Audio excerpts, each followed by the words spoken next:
The central role of art in Nazi politics made it attractive to many. It gave it a human face. People closed their eyes to the violent aspect of the regime and wallowed in its artistic window dressing, the bloodless takeover of a nation's entire culture.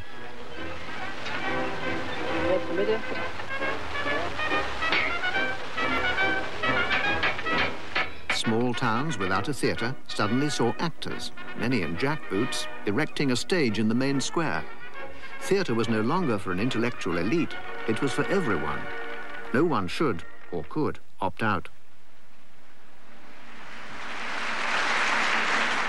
Strength through joy, Kraft durch Freude, was the party's way of even organising people's spare time. Workers travelled for a fraction of normal fares and stayed at reduced rates in special hotels. Tourism, which had been the preserve of the rich, was now for all. Party-sponsored mass tourism included visits to the theatre and to concerts, accompanied by the indoctrination of the travellers with racial and political ideas.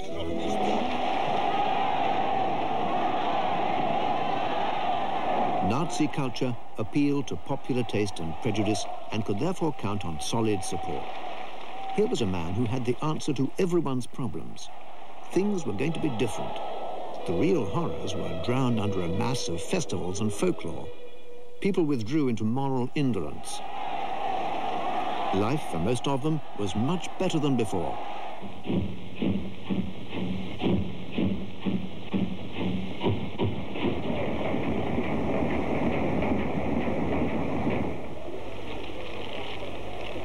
Having organised people's spare time, the Nazis also set about improving their working and living conditions.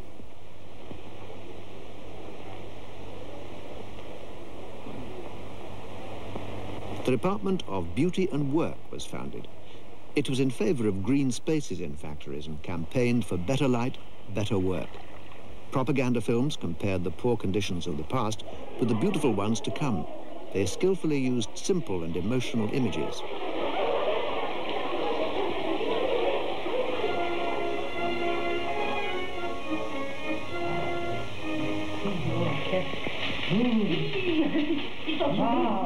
Through cultural changes, Hitler wanted to create the new man. He rarely promised a higher living standard, but a better way of life. A life filled with deeper meaning.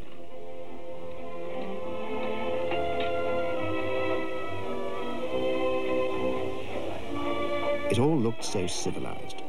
There were modern canteens, complete with the bust of the Führer, and some German art.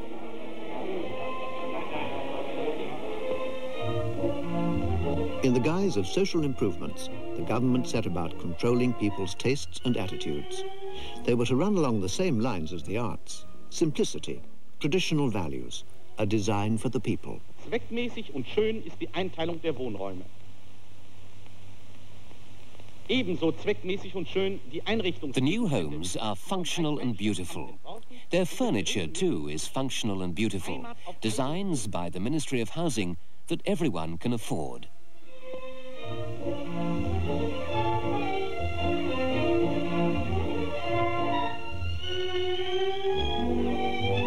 The many social services were meant to give the impression that Hitler cared for the well-being of the individual. They suggested the right porcelain, the right wallpaper, and the right spirit.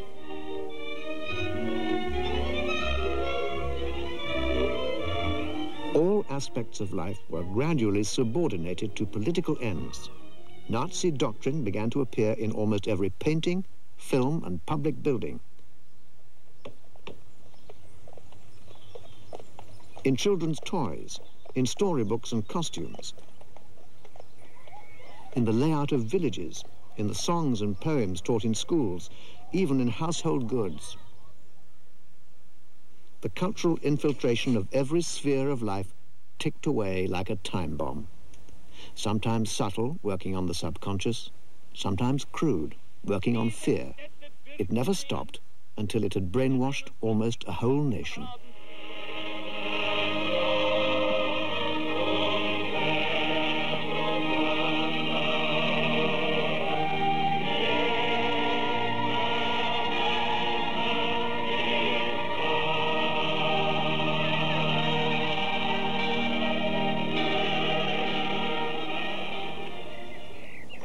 At the center of these cultural activities stood the healthy and clean Aryan.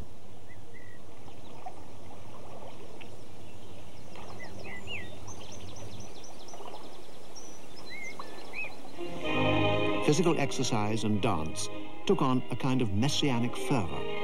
Here as elsewhere, the individual was absorbed into the group. Folk dances were Hitler's answers to the nightclubs of the city. Musical comedies, with their giant staircase, became the model for the orchestration of mass meetings. They helped to realize the Nazi dream of turning Germany into a dancing, exercising, and marching nation.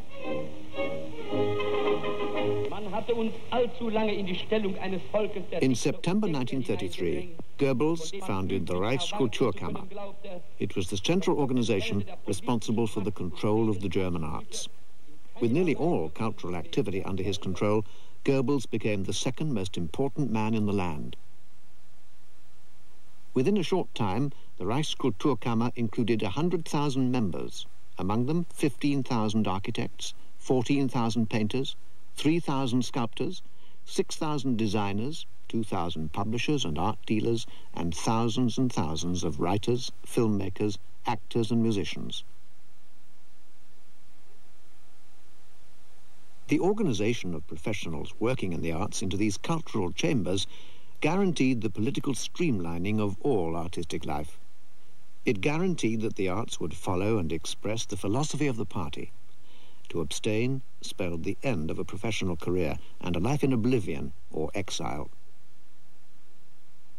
Germany was hermetically sealed from the culture of the rest of the free world, but this did not prevent a delegation of French painters and sculptors from visiting the Nazis' major artist, Arno Breker. His guests included André Derain and Maurice Vlaminck. It was a large-scale sellout by intellectuals to a political system based on ideas that were both narrow-minded and trivial. Their behavior was a mixture of cowardice, opportunism, and political blindness. Some were simply sucked in by the regime. When they awoke to reality, it was too late.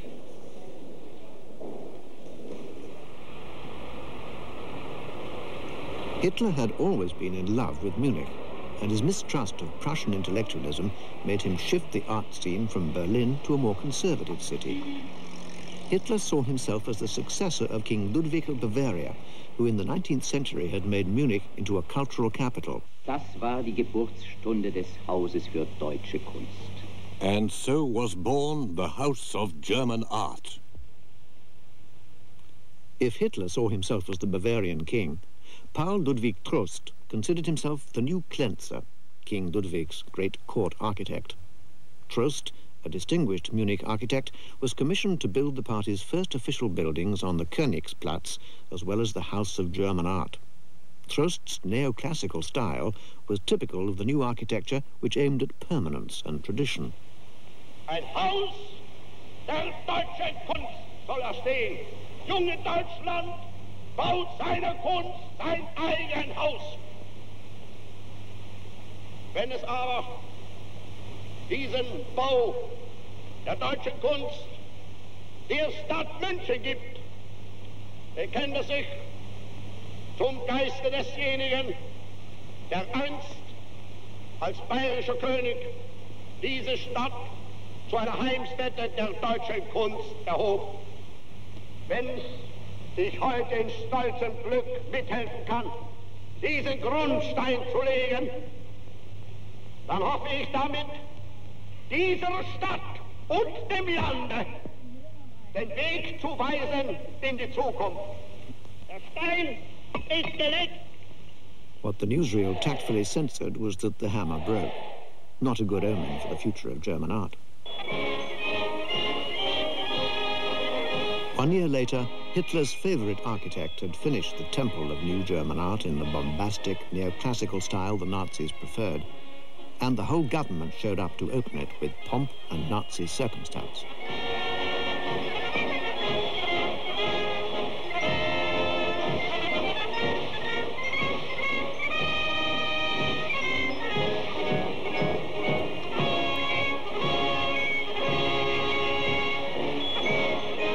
If there were any doubts about the direction the cultural politics of the Third Reich should take, they were resolved with the opening of the first exhibition of German art in Munich in 1937. It was open to all artists of German nationality and race. 16,000 works were submitted. 900 went on show. The selection was based on Hitler's taste. He rejected 80 pictures as unfinished. As in politics, so in the world of art, we're determined to sweep away chaos. Ability is the necessary qualification for those who want to exhibit here, was his verdict.